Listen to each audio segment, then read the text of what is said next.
You ready to transform your pool into a stunning oasis? At Mainland Pool Service, they're a family-owned business committed to keeping your pool looking pristine all year round. They believe that pool care should be proactive, not reactive, which is why their skilled team handles everything from routine cleaning to complex issues with precision. They prioritize clear communication and personalized solutions to exceed your expectations. Join the Mainland Pool Service family today and experience the difference their expertise and dedication can bring to your relaxation retreat. Contact them now at mainlandpoolservice.com.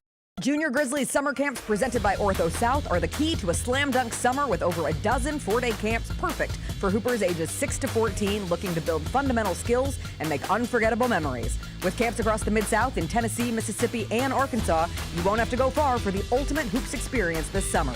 Registration comes with a Junior Grizzlies jersey, lunchbox, and a basketball to take home. Don't wait, space is limited. Visit grizzlies.com/Junior Grizzlies today to secure a spot for a fun-filled summer. That's grizzlies.com/Junior Grizzlies. Get ready, Grizzlies fans. It is time for the Surfside Can Shuffle. Can you keep up with the cans and find Mac the Crab?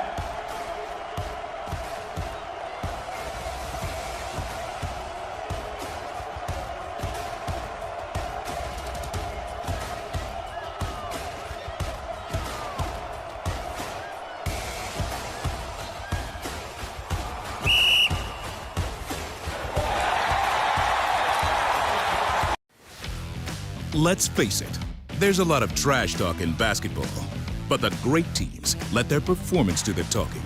Like Ford F-150 with Pro Power on board, a class-exclusive industry-first feature that turns your truck into a mobile generator and leaves the competition speechless.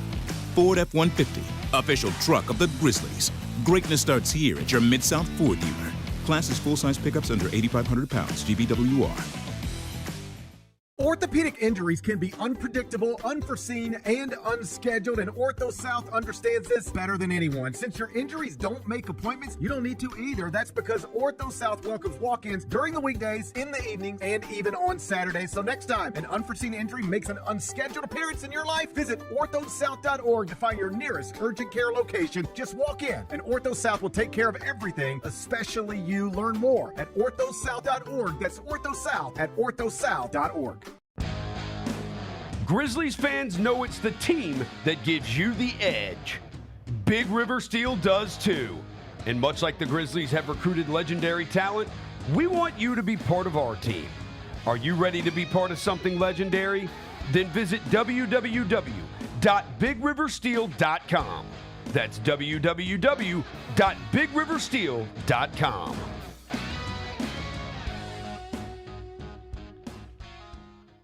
Kroger shoppers and Grizz fans. One exclusive last-minute discounted ticket deals texted straight to you. Sign up with the new Kroger Buzzer Beater deal. Fans can sign up by texting Grizz to 636-479 or visit your local Kroger store in the Delta Division and scan the QR code. By signing up, you agree to receive recurring automated promotional and personalized marketing text messages from the Memphis Grizzlies. Consent is not a condition of any purchase. Message frequency varies. Message and data rates may apply. Tom Brady is making a turn at modeling. I would kill to have been with Giselle when she first saw this clip. Why is he so stiff? Because he's in leather. Have you ever walked in leather pants? No, I can't say that I have. Yeah, it's tough. Is it? It looks easy until you see Tom Brady. Tune in to the Jessica Benson Show with CJ Hurt, live every weekday at 8 a.m. on YouTube at Grind City Media and the official Grind City Media app. Grizzlies, take your fandom to the next level by becoming an MVP. How long have you been an MVP? Since day one. Enjoy the great benefits of being a season ticket member. Pre-game MVP moments, including Autograph Alley, exclusive Grizz gear deals, access to member or MVP-only player events, and much more. He's been an MVP for 22 years! Become a Grizzlies MVP today. The Grizzlies are proud to team up with Prime Global Group, a company on a mission to redefine real estate investment. By leveraging deep experience, strategic insight, and robust resources, Prime Global Group is shaping a smarter, socially responsible future. Whether you're an investor or simply curious, now's the time to explore innovative strategies that align with your values. Join the movement and discover how you can be a part of this exciting evolution. Visit primeglobalgroup.net to learn more and connect with the team today. That's primeglobalgroup.net. Live from downtown Memphis, this is the Chris Vernon Show on YouTube at Grind City Media and the official Grind City Media app. Now, here's your host, Chris Vernon.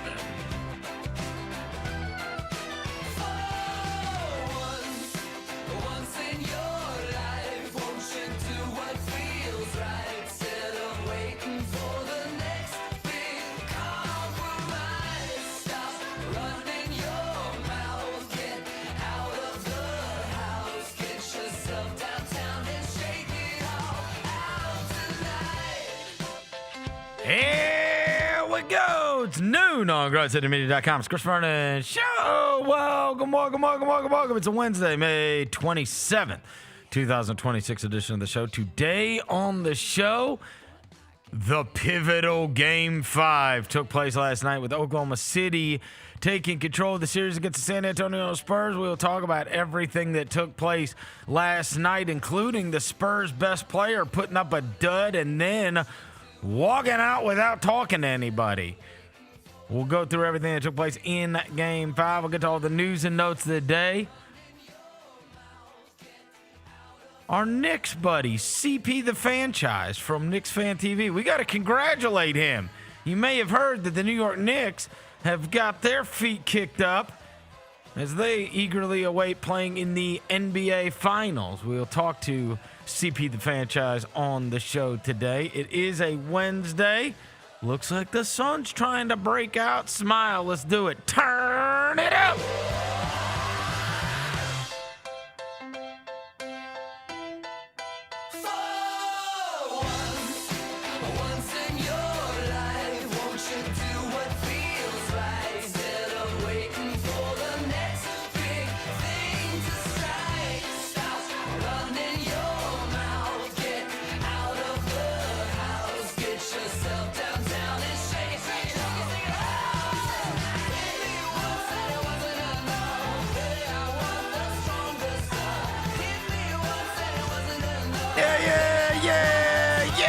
Hope everybody's having a good day.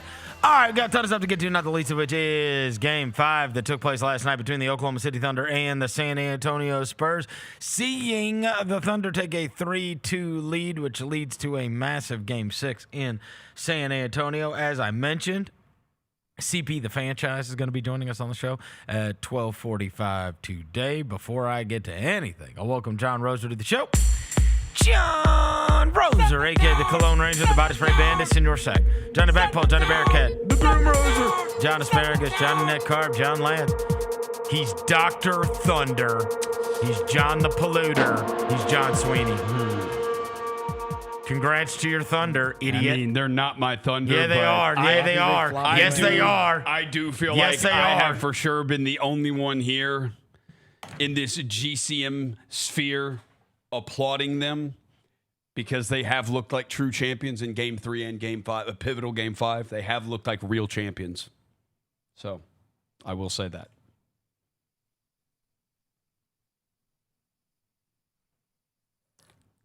Truth is the truth. Devin Walker's here. It's the microphone mangler, Senor Quasadilla, Mr. Math, Navajo Joe, the reporter, the photographer, he's or his. He's Walker 93. What's wrong with you, bro? What are we gonna do with him? What's wrong with you? What are we gonna do? He can't. You mean when they flop like he can't help himself? Flounders on the ground. Hey! When he cuts, he bleeds blue and orange. Yeah, that's disgusting. You and the NPC crowd, bro. Yep. Fake Roser looks like he could be in the middle. He looks like he could be in the middle of that crowd. Oh, you 100% would blame him perfectly. I wouldn't be surprised. Was I active in the group text at all last night? Did you get in the PJ? You weren't. You won the PJ, huh? Actually, it wasn't a very active group text last night because we kind of knew, I think, first half, it was like, okay, this ain't going the right way. I was outside, so I really wasn't looking at my phone. I'm going to tell you something. I have infuriated both fan bases. Oh. Yeah, so the because Oklahoma City fans, they jumped on me because they are rule knowers. And that Mitch Johnson did not call a timeout. And that's the rule. The rule is you have to call timeout in order to challenge, as if they haven't been awarding challenges for guys doing this since they slow the game down when they see a guy do this. It's ridiculous. Yeah. It's ridiculous, right? And also, they had to have hated his press conference where they said, actually, it wasn't the technicality that he didn't go timeout. It was, they said they didn't see me, even though they were looking directly at Mitch Johnson the entire time. So they were all mad about that. You're an NBA guy, you don't even know the rules? The other ones, then I tweeted out, and I didn't think this was that bad. The Spurs fans are mad at me. In fact, I just literally clicked my Twitter to look it up, and it's retweeted with dumbest take alive. Oh yeah. No, Spurs. I love dumbest take alive. These fan bases, hey, they're on edge. They're on edge right now. They're coming at you. Because what I said was, where do I get my trophy? This is what I said. You cannot be 4 for 15 when you are 10 feet tall. You just can't. It should be impossible. I stand by that. I agree. I stand by. Look, dumbest take alive. I mean, I dumbest It's take for sure alive. not the dumbest take. I think it's a pretty simple take. I think you should. You can't be 4 for 15 when you're 10 feet tall. We need to get you an award, like an award that says dumbest take. Yeah, the basket's 12 feet, right? Huh? The basket's 10 feet. Basketball hoop is 10 feet. Yes. Yeah, you can't be. Yeah, you're eye level, bro. Yeah, you should not miss that many times, bro. I agree with you. But what I'm saying is the Oklahoma City fans, rule knowers, they're mad at me. Yeah. I only tweeted twice, and both fan bases are mad. Which one comes at you worse? Oh, Oklahoma City. Oklahoma City, yeah. Oklahoma City's the worst. Oklahoma City is one that you gotta hit the little 3 dots and mute the conversation because they don't have anything else to do except complain. Oh no, these Spurs fans are mad. Here we go. The amount of people who allegedly watched the game and don't know the dang, bro. Jeff Glassburner came with the ether, bro. Who did he say? The amount of people who allegedly watch the game and don't know the rules. Yeah, he's an OKC Jeff fan for Glassburner. Sure. And he talks about the rules, bro. Anybody that talks about the rules, they're the hall monitors of the NBA. Well, and their coach, the Spurs coach, said it wasn't this technicality that he didn't officially call timeout. They said they didn't see him. That's what they said. So, shut up. I mean, honestly, that was a generational whistle last night. What? Generational. But I'm not gonna talk about the whistle. And I mean, look, your best player cannot be 4 for 15. That's end of story. But I'm not just gonna harp about the whistle the entire time. I'm gonna give them the credit that they deserve. And Oklahoma City, here's highlight package from last night. Oklahoma City versus San Antonio. I knew where this was going. What do you mean?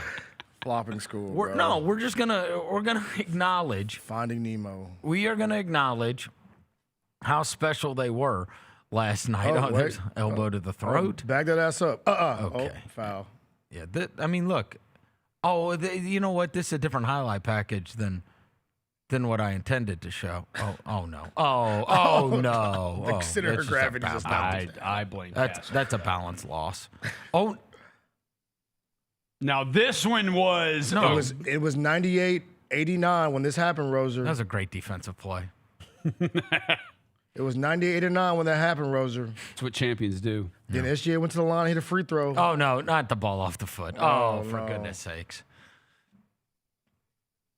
That's the challenge one, right? Oh, yeah. Yeah, that's the challenge one. Yeah, bro. That is the challenge one. Yeah. Yeah, bro. Tony Brothers says, I don't see it. I'm just staring right I mean, it across all at happened in a row. Like the goaltend, non-goaltend, this playoff to put after they convened with each other. Yeah. Look at my boy Bismack. He's in the mix. It was so bad. Wemby had to send the hitters out to them folks, bro.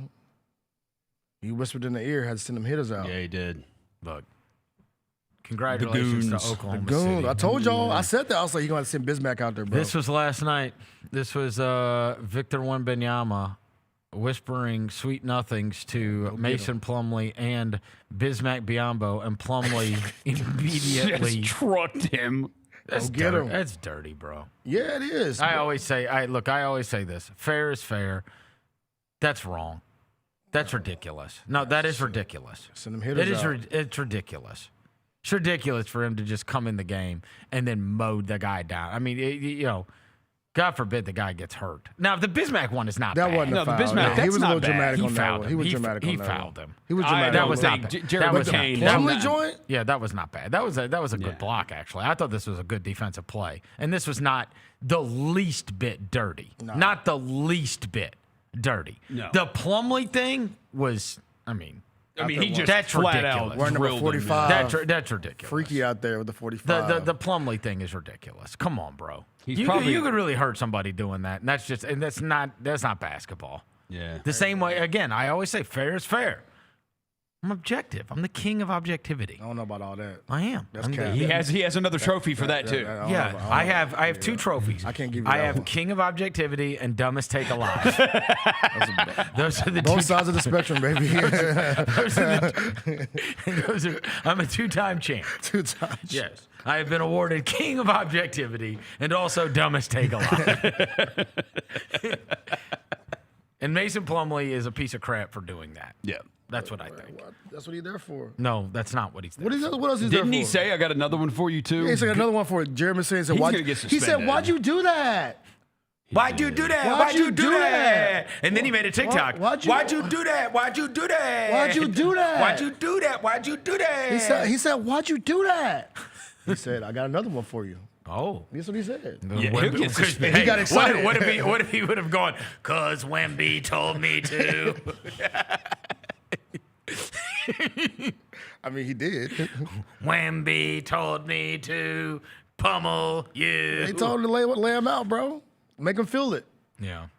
Hey, then Wemby, the Wemby walked out. I mean, you said fair is fair is again. Horrible. You can't walk out, bro. I hate it. Y'all talk about how introspective he is, how deep he is. Mm-hmm. Step up to the podium, big dog. I told y'all. I agree. That Monk stuff is weird, bro.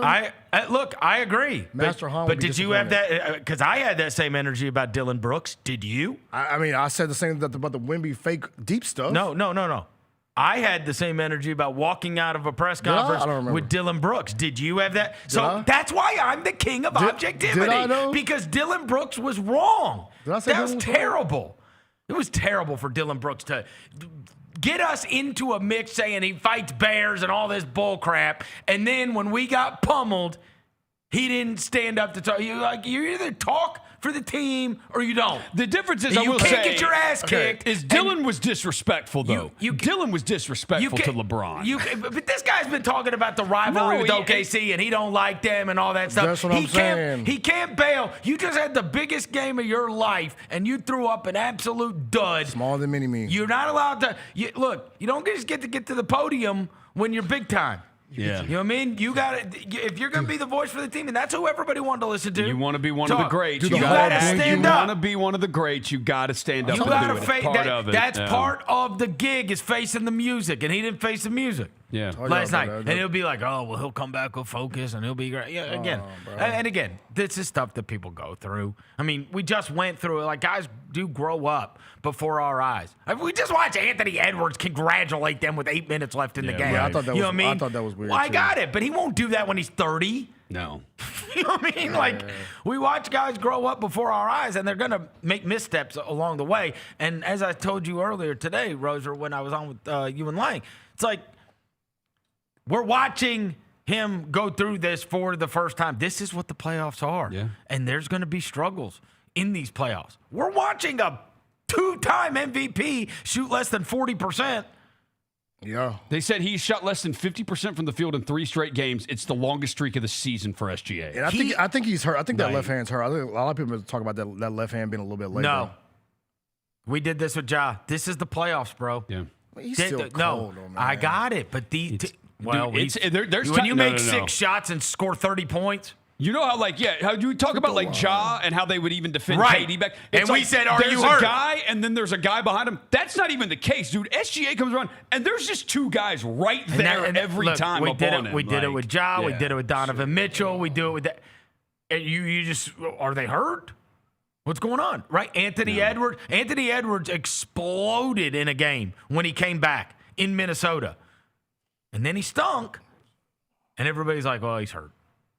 Like, that's the game. The game is these teams, you're at the very top of the whiteboard, and they have got, as the competition gets greater, they have got 5 able-bodied defenders whose mission is to make your life hell. Yeah. And they can do it.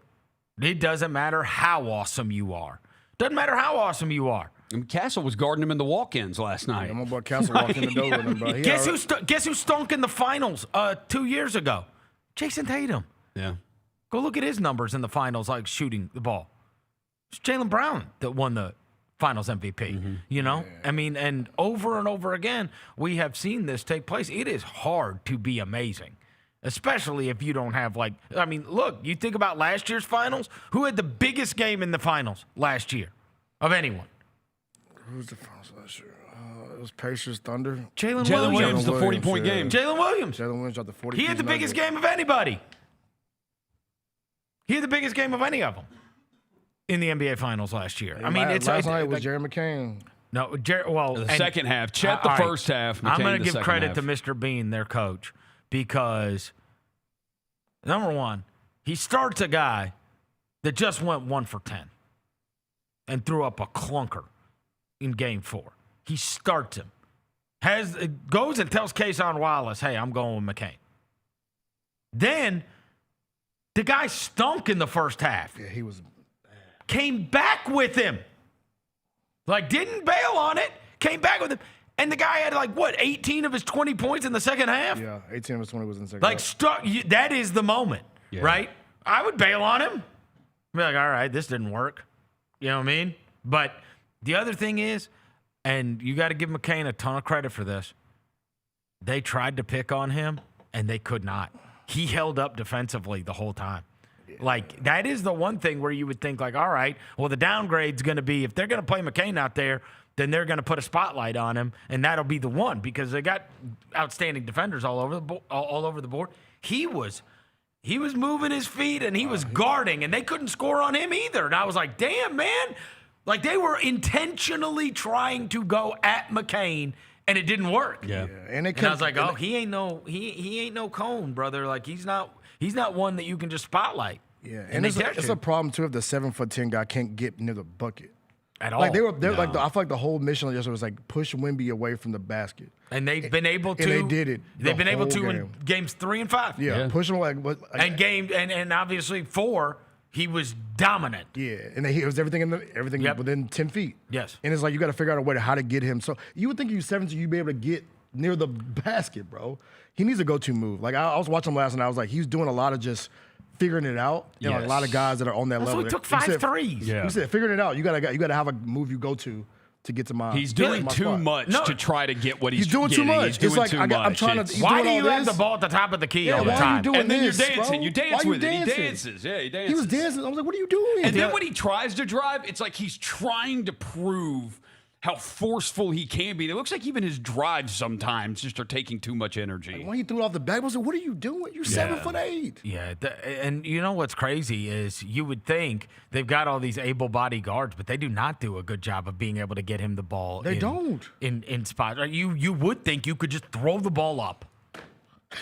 Like you stand in the post. The 10-foot guy. Yeah. Throw the ball up in the air. Surely we can get the ball to him.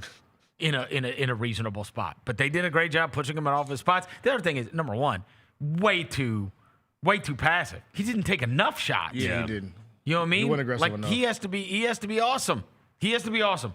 And that's beyond the generational whistle, they lost because they got a Wemby dud. Sometimes this stuff is simple. Yeah. What did your best player do? What did my best player do? Keldon Johnson don't need to talk to him no more. And the other thing is that you could tell they did get super frustrated with the officials and like that. Again, this is young team stuff, right? Like it didn't just look like they were playing through everything last night. It looked like a team that got frustrated in a lot of different ways. Yeah. And Oklahoma City can frustrate you, and I'm going to give them all the credit in the world because forget the whistle, forget the job they did on Wemby. The other thing is they're big guys. They toughened up. When you have, 27 rebounds between the two of them? I think it's 27 rebounds between Chet and Hartenstein last night. Also, they were scoring on Wemby last night. 26. Okay, 26 rebounds. Wemby had 6. 9 offensive rebounds between the two. Wemby had 6? Yes. Yeah, okay. I mean, that can't be. No. Yeah, the tallest man on the court can't have 6 boards. That can't be. Yeah. He had 6 rebounds, and they had 26 combined. Those guys, they muscled up. They did. Last night. Chet did some push-ups last night. And Hartenstein and credit to McCain of, because, look, you said yesterday that might have to be the guy. Yeah. Like when you're talking about another, who's the safety, who's the release valve, because it wasn't going to work with Wallace and Dort. It's too non-offensive.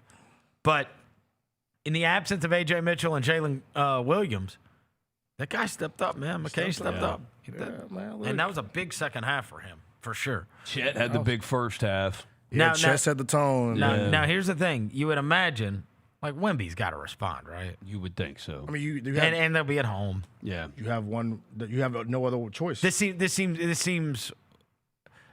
I would just say right now, I'd be very surprised if we're not seeing a Game 7. Yes. If Oklahoma City goes and beats them on the road in a Game 6 after that Wemby dud, that would be unbelievable, truly, because this should be. I mean, he was obviously humiliated by the whole thing. Angry, humiliated, whatever you want to say. Yeah. And that stunk. Yeah. He was not, like, he's amazing. And he was not impactful at all. No. Yeah. It was crazy. He was not. He did not, you would think, like, you watch these games when they're cracking, and it's like, bro, what are you supposed to do? He's like, throwing it up, and then he misses it and tips it with the other hand. And then on defense, you just can't get a bucket.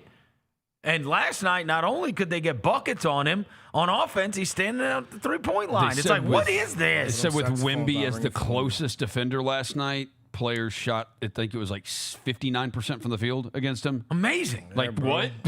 Like you say, he 8 feet tall. Put your hand up, dude. Like, that's all you gotta do. I saw a stat that said OKC shot a combined 31% on wide open threes in Game 4 and 3 for 17 in Game 4. They said they've been wide open for 35 of the 65 of their attempts from 3 in the last 2 games. That's crazy though. And they still they won the game last night. Yeah, shooting that low from 3. They just did it on other ways. San Antonio, did they get to the line? San Antonio couldn't make a 3 to save their life yesterday either. Yeah. Well, Fox too. Fox was 4 of 15, just like Wemby. Him and Wemby both was 0 of 9 from 3, 8 of 30 from the field. And my boy Dylan Harper, I think when he got ripped in that backcourt, Vernon, I think that messed him up for the whole game. Yeah. That probably is the most demoralizing thing in basketball. As a point guard, like getting ripped in the backcourt, that'll set you off. We saw it happen with Caden Strus in that game with Cleveland and Detroit. Because these guys, especially as it gets late in the game, they start to wear down, and like their depth is truly unbelievable. Yeah. Bro, Kendrick Williams was awesome last night. He was. Yeah. Came in knocking down 2 threes, big playing with energy, threes. and you're like, dude, this dude doesn't even play for them. Like, he doesn't even play for them. Who couldn't use him? I'm watching that. I'm like, bro, this dude is and here's the other thing. It's exactly what you want from bench guys. They come in there and they impact the game. It's like, all right, I tell my daughter this sometimes when she doesn't, like, if she doesn't start and she's gonna come off the bench on her soccer team. I'm like, look, this is what you got to remember, because I don't know anything about soccer, but I do know things about sports. Said, look, they're going to be, when you come out there, you've got to remember this. They're going to be doing their like 30th and 40th sprints or 20th sprints of the game. because that's all you're doing is running. You're doing your first. You have got to, you got to blaze them. And it feels like that with Oklahoma City. It's like, bro, not only do they theoretically have more energy because they haven't been running up and down the court, they use that energy. Like, it is a advantage for them. They play with the maximum energy, and they may just play 10 minutes, but they are like balls to the wall. And you have seen guys, those are the guys that change playoff games. Those are the guys. It's like we saw, when we were just talking about that other series. You remember the one that when Jalen Duren was doing nothing, they brought in Paul Reed, and it's like, bro, this dude look like he shot out of a cannon. Yeah. He's making every play. That's how it felt with that Kenrich Williams last night. It's like, dude, what? This guy is in the mix. Like, every play. You know who it felt like with us this past year? Oh, my boy, Omax, bro. It's like, bro, you may just be out there for 13 minutes, but, man, I'm noticing your ass. Yeah. And you know what? Rest in peace. That is the story of Brandon Clark when he was a Grizzly. We bring him off the bench. It was such a massive advantage. The point is, they got guys on their bench that can do that crap that don't even play. They got warm-ups on most of the game. That guy was impactful last night. Dude, I mean, what was his plus minus? 7. Kenrich Williams plus 7. Caruso. It felt like Kason more. Wallace had the monster plus minus. 29. Wallace had the monster. Another guy, though, that's the last guy on earth you want to see with full energy, right? Your energy has gone down, and this dude's coming in with 100 energy. You're like, God, no, God, get off me. Yeah, back up, bro. Let me dribble, bro. Like, even Evil Caillou, plus 18. Like, the other one, Aaron Wiggins, who only played 46 seconds. Do you remember last season? Yep. Not this one we just played. The one, when he came in here on that set, scored like freaking 20 points against us. Who the hell is Aaron Wiggins? He played 1 minute last night. Yeah. That's wild. Uno. Well, and the Caruso thing, you think about this. The guy went from 30 to 0 in the last game to now last night. Yeah. Crazy impactful. And they always say, look, there's that old adage that, right, role players play better at home. Well, you're seeing it. Yeah. You're seeing it. I love the because they couldn't hit adjustments. nothing. You would also in think San Antonio. Because we talked about they're going to have to make financial decisions coming up soon. If there was a decision between Caruso and Dort, I think that decision has been Caruso made. by a million years. Yeah, That's not that decision's been made. That's not a decision. Dude out there hurting people and can't shoot a basketball to save his life. Yeah. Get him out of here. Look, I'm going to give them all the credit that they deserve. Like, beyond all of the shenanigans of last night and how I truly hate their brand of basketball. Like, I do. But they look like OKC? champions. For people that enjoy basketball, like, you can't. But for them to pull that off, because look, it's beyond. When you're watching it last night and they conduct themselves the way they do with some of those plays we just saw, they teach that. Yeah. They teach that. Yes. It is taught. They are taught to do that, and if you feel something fall down. it is And I also think that they are the NBA Karens, and they have sent so many tapes to the NBA that these referees are now scared, right? Like, if there's one team that is sending tapes every single game and is highlighting everything you got wrong, and then your bosses are talking to you, it's like, all right, not these guys. And Tony again, Brothers right? too don't make it no better either. Like, you think he the main character? Now I will tell, because I'll tell you, like, it went and look, we were like this years ago, but it went the wrong way with us. Years ago, everybody from that tenure is gone. Everybody. It's long gone. This is probably 15 years ago. They sent in a huge compilation about how Mark Davis hates us. Because he did. He hated our guts. He hated Dave Yeager. Hated him. They sent in a whole compilation of Mark Davis. And the next time, it actually backfired. Because Mark Davis hated us 500 times worse. And I told you that was the night, and I was like, dude, whatever. And Fish, one night we're getting ready for the broadcast, and Fish is like, oh, Mark Davis, oh my God, whatever. And I was like, oh, you guys. I'm like, enough already. You always think the refs are out to get us, whatever. And he's like, no. You listen to me. Tonight, you are going to see something you have never seen in your life. And I was like, yeah, whatever, dude. So anyways, we're going out to the game's about to start, right? I wish I could remember what game it was. Game's about to start. They're walking out to the circle. Bro, Mark Davis walks over to the scores table, and he goes, technical foul, Memphis, delay of game. He said we did not get out to the mid-court tip. Can you do that? Yeah. Bro, I've never seen it before. I've never seen it since. I look down, and Fish is going, I told your ass. I told you. Then called Zebo for 3 carries. And I was like, okay. Yeah, you got it, big dog. You got it. You got it, big dog. You got it. And then it all changed once we got rid of Dave Yeager. Like, he hated Dave Yeager. Hated Yeager. But, I mean, so it can't go one of 2 ways. Yeah. And I do think for some of these refs, you could see it. You could see it where it's like, yeah, bro, we'll let you fly around. We'll let you flop around and whatever. Tony Brothers ain't the one. Tony Brothers is going to call. I mean, he's. and he'll go back and forth with you, too. And it didn't do them any favors with him joking around with Lou Dort. Like cheesy. Like, nah, bro, we're not doing that. Okay. My boy RCD, you see RCD World posted a video. They have, like, flop lines in practice. Instead of doing layup lines, they do like little flop. RDC said they do flop lines in practice. Yeah, like it's. Yeah. I like that these teams can't stand each other though. Me too. I do. And I like the rivalry of it all. And they keep making adjustments I do. too. Oh yeah, no, these are both outstanding teams with great coaching staffs. Yes. And I was watching this video the other day that they said, I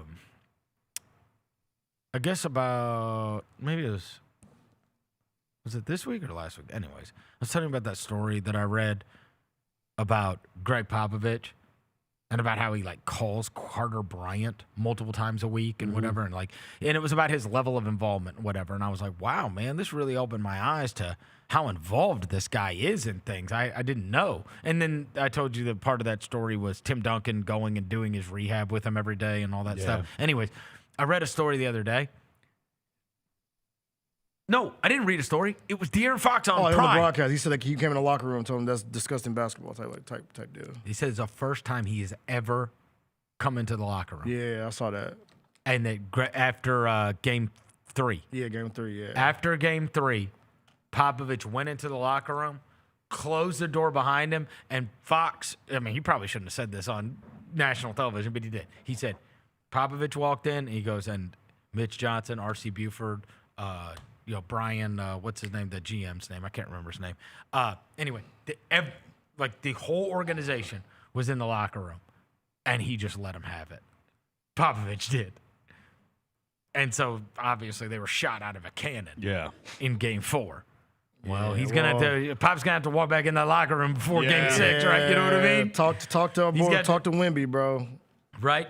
Oh, God. I'm sure Tim Duncan, Manu Ginobili, and Tony Parker will go in there, too. David Robinson. And maybe Bruce Bowen. Yeah, leave Tony Parker with. He'll need to talk to him. Maybe they could walk in, too. I mean, what about the Monk, bro? The Monk need to make a phone call, too, because you can't. Master Yon? Master Yon. He doesn't you use texted the us phone. after the Game 3, stock down for Master Yon. After Game 5, stock low they just down for Master meditate Yon. and connect spiritually. If you keep Zen, you got to be able to do the press conference, bro. No. He's sending it by carrier pigeon. Yes. Send a Raven. Raven. Get here next week. In fact, Master Yon said, "Caw-caw," and then he wrote it down, and he's got to send it overseas. The bird is going to fly to San Antonio to deliver the message because he doesn't use modern technology. We're going to have Master Yon next to Popovich courtside in games for Game 6. Yeah. Bro. Popovich and Master Yon courtside. Dude, if Master Yon showed up in his warrior monk outfit with his kendo stick. You can't get in the building with that, bro. That's a weapon. It'd be the greatest thing ever. Yeah. Game 6. People would be like, who's that standing in the corner? Be like, that's Matt. He's sitting next to Jimmy Goldstein. Yeah. Game 6. He's sitting right next to Jimmy Goldstein. Jimmy Goldstein and Master Yon. Hey, bro. With his kendo stick. Hey, Wemby got to do something. Like I said, if you're all about, like, y'all talk about him being so, like, intellectual and locking in, and come on, bro. It's time. It's time. What does that have to do? Y'all be with talking about how, like, he goes up there and thinks so much, and, like, I'm just like, bro, I just think it's like, who is y'all? Y'all too. Y'all be talking about how when he goes up to the podium, he's just so elegant. I'm like, bro, elegant? Yeah. Eloquent. You know what I meant, bro. Yeah. He might be thinking elegant. We have given him credit for being measured in his press conferences. Some of it I think is like an act sometimes. I don't think it's an act. We have given him credit for being thoughtful in his press conferences. That is true. I do and think, he is. and it will happen because it happens to all of these guys. He's a 22-year-old who is extremely thoughtful in press conferences. That is impressive. Yeah, but I feel like some of it is an act. He's amazing, but I feel like some of it is an act. I don't think it is an act. I think what will happen, though, over time. You might resent it, but it's not an act. Over time, what will happen is He's he will an oddball. But he will take. No, He he will tone that down eventually, though, because the more criticism you get, eventually you're going to learn, like, you don't just talk this much. You don't just talk this much. Well, because people start picking everything apart. And also, everybody's nice, and then they do pick it apart, and then everybody turns mean. Ask Kevin Durant. Yeah. Now, the good thing for Wemby is he is not like, he is like LeBron. It happens he's to like him, too. reading books next to the pool. You know what I mean? Like, is he actually reading the books, or is it LeBron? Huh? Is it LeBron reading the book, or is it Wemby actually reads the book? You think Wemby's reading the books? I don't think there's I any think he doubt does read. he is. Yeah. This dude's learning how to meditate. I will say, he's just a different dude. Darren Fox said he does the blue light glass. I saw that. He's like the blue light glasses. We have a late game. Oh yeah. He'll go in the locker room, put the glasses on like. His whole life is built around like optimization. Yes. Optimization. He walks around barefoot. How about y'all optimize how to get the 7-foot dude the ball? What did I say? Man, he walks around barefoot. The fact that the Spurs fans got, I guess, you know what I mean? It's always people that like have known awareness of you, right? And so then your tweet gets in their feed. Yeah. And so then they just think you're a Wemby hater. I love Wemby. But, Same bro, here, you bro. can't be 4 for 15. That's ridiculous. We all love Wemby, but like I said. That was ridiculous. And again, these are the ups and downs. This is what, we talk about the scars, right? This is what being in the playoffs is. And you think about how many guys over the years, and also it is harder on big guys. I talked about this when I was on with you guys earlier. Think about it, bro. Yeah. Kevin Garnett wasn't Finals MVP. Paul Pierce was. Tim Duncan wasn't Finals MVP. Kawhi Leonard was. It's hard for big guys to be consistently great, especially now when everybody is small, fast, and running around and everything. Look at dumbest take. Dumbest take alive. Yeah. They're mad at me. Somebody got to put that on a T-shirt. They're mad at me. I don't even understand what that means. You know, bro. Dumbest take alive. You know how people get, people in like take world. He is 10 foot tall. I think it's and a he was legitimate 4 take. for 15. It's a totally legitimate take. That cannot happen. What are you talking about? How? How are you that tall and you're 4 for 15? It should be impossible. And I stand by that. And you know who else stands by it? Victor Wembanyama. I mean, there have been. Victor Wembanyama stands by it. You know how I know? Because he didn't want to talk about it. Sometimes in life, you don't want to talk about what just happened. He didn't want to talk about it. We all have moments in life. He's like, I'm out of here. We've all had duds when we go out sometimes, and the homies ask you, how was your night? And you don't want to talk about it. Well, especially because he just came off of a 33, 8-5, 3 blocks, 2 steals. Like, he was amazing in Game 4. The NBA, Game 5 was a dud. The NBA warned him, by the way, about his act last night. Not warned. He should get fined. Yeah, the Shams put out. They just warned him about it. Really? Yeah. Wow, that's the NBA has warned the Spurs. That's giving him some grace because I figured he'd get fined for violating media access rules. Wembanyama bypassed media obligations after Game 5 Tuesday night. They said, you know what else? The slap on the wrist. You know what they said? They said last night, the media, it was like close to midnight when he left. I saw that tweet too. No, and they all stood and waited for him. So to your point, Roser, about when does it turn? Like, make media members stay around until midnight and then just walk right past them. That's what it turned. You know what I mean? These mustard-stained bastards. Oh, they get all that. But I mean, I'd be mad. Honestly, I'd be mad too. Ain't no more. It's my job, right? But they're all waiting to get their quotes so they can do their story about Victor Wembanyama, and you've waited that entire time, and then the guy just walks right past you? Yeah. Hell no. There's nobody more prideful than the esteemed media. But that is mega annoying, and that is also part of the job. Yeah, it is. Is doing it. And he just walked right past him. Hey, like I said, you gotta simple to the plate, Wemby. Like if you come up smaller than Mini-Me in Game 6, then we'll have a conversation. Like you said, taking scars. Won't. The streets will call him every other game Wemby, and every other game he's been balling out. He won't. So why not? But I mean, how come the MVP of the NBA is not getting grief? Who? They ain't SGA? winning because of his ass. SGA, nah, he ain't. Nah. He been a decent facilitator though. Okay. Find the open man. Did you see that? Did you see that going around everywhere today?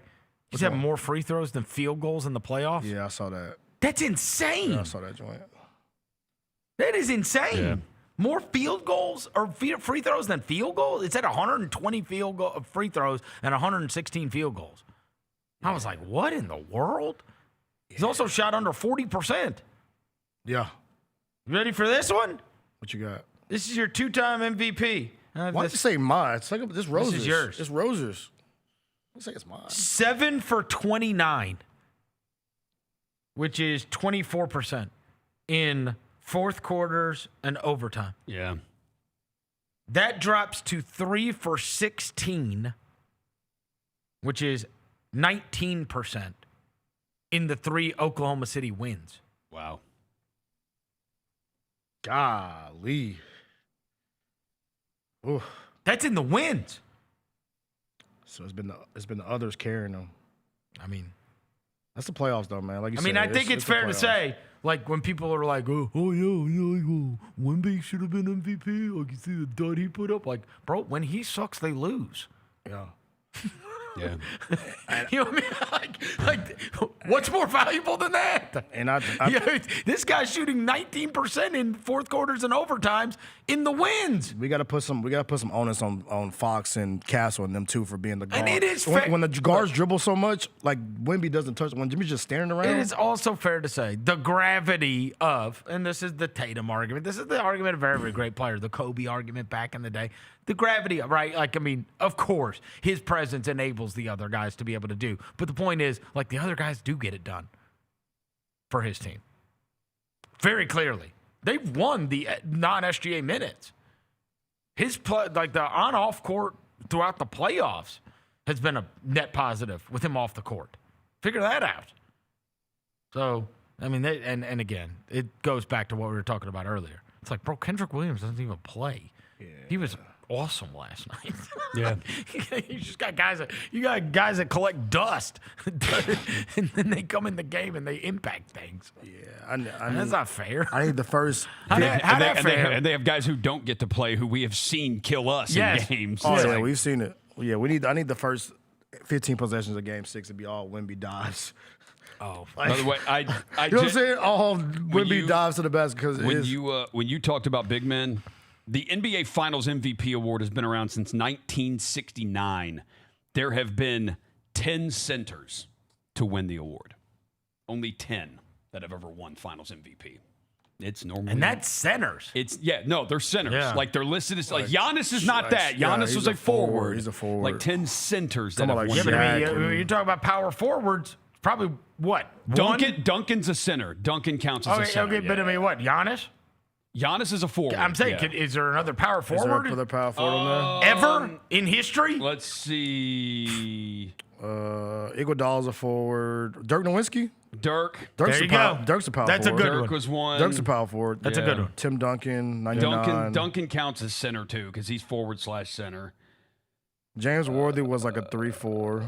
He's a Cedric Maxwell. What was I don't remember Maxwell. He's a 3. Wes Unseld was a 3-4. Bill Walton was a center. Yeah. It's mainly 1s, 2s, and 3s. Yeah. Like guys who have the ball. Yep. Yeah. So Dirk. And he's the one that had to beat the Heatles to do it. Yeah. Oh, unbelievable run. Maybe the most impressive run ever. Yes, dude, it was an amazing When you go back run. and when you go look at who who he knocked off in 2011, it's unbelievable. Yeah. It's truly you unbelievable. can't put an asterisk on Dirk's title in that fight. You can't put an asterisk on that one. No. That whole run was just ridiculous. Well, had J.J. Barrett out there with him. Yeah. All right. CP the Fanchise. He's our favorite from Knicks Fan TV. We got to congratulate him. You know, you may have heard the Knicks are in the NBA Finals. CP is going to join us on the other side. Chris Vernon, show. In the Tennessee Army National Guard, you can start a career in exciting fields, including science, communications, engineering, and medicine, all while earning money for your education. This training will boost your eligibility for a high-paying and rewarding profession. And you can get it all while serving part-time in your community. The Tennessee Army National Guard can pay for up to 100% of your college tuition. To learn more, visit nationalguard.com.t-n. Junior Grizzlies summer camps presented by Ortho South are the key to a slam dunk summer with over a dozen 4-day camps perfect for hoopers ages 6 to 14 looking to build fundamental skills and make unforgettable memories. With camps across the Mid-South in Tennessee, Mississippi, and Arkansas, you won't have to go far for the ultimate hoops experience this summer. Registration comes with a Junior Grizzlies jersey, lunchbox, and a basketball to take home. Don't wait, space is limited. Visit grizzlies.com/juniorgrizzlies today to secure a spot for a fun-filled summer. That's grizzlies.com/juniorgrizzlies. When the arena lights dim for a concert or when the crowd becomes one at a big game, you can almost feel like you're the biggest fan. But who's your biggest fan? It's the person who will get you home safely after a night of drinking. It's a person who looks out for your life to make sure you leave the stadium with someone sober. This could be a designated driver or someone who offers to give you a ride share. Because in Tennessee, fans don't let other fans drive drunk. Brought to you by the Tennessee Highway Safety Office, a division of the Tennessee Department of Safety and Homeland Security. Grizzlies, take your fandom to the next level by becoming an MVP. How long have you been an MVP? Since day one. Enjoy the great benefits of being a season ticket member. Pre-game MVP moments, including Autograph Alley, exclusive Grizz Gear deals, access to member or MVP-only player events, and much more. He's been an MVP for 22 years! Become a Grizzlies MVP today.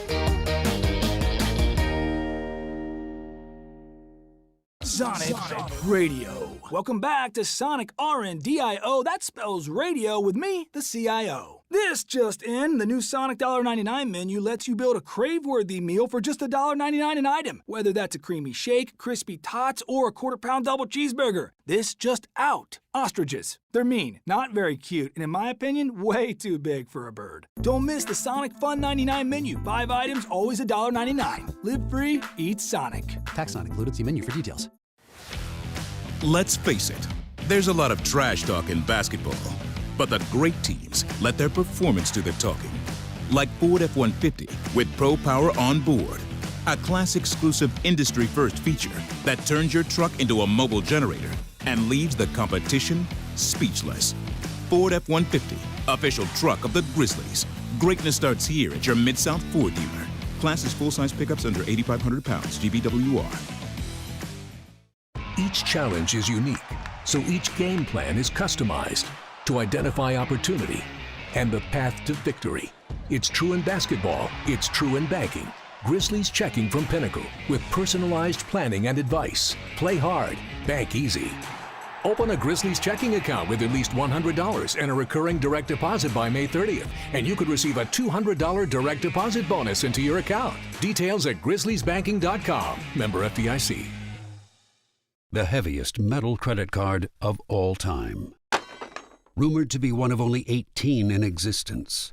Plated with the very same tungsten that forged the International Space Station.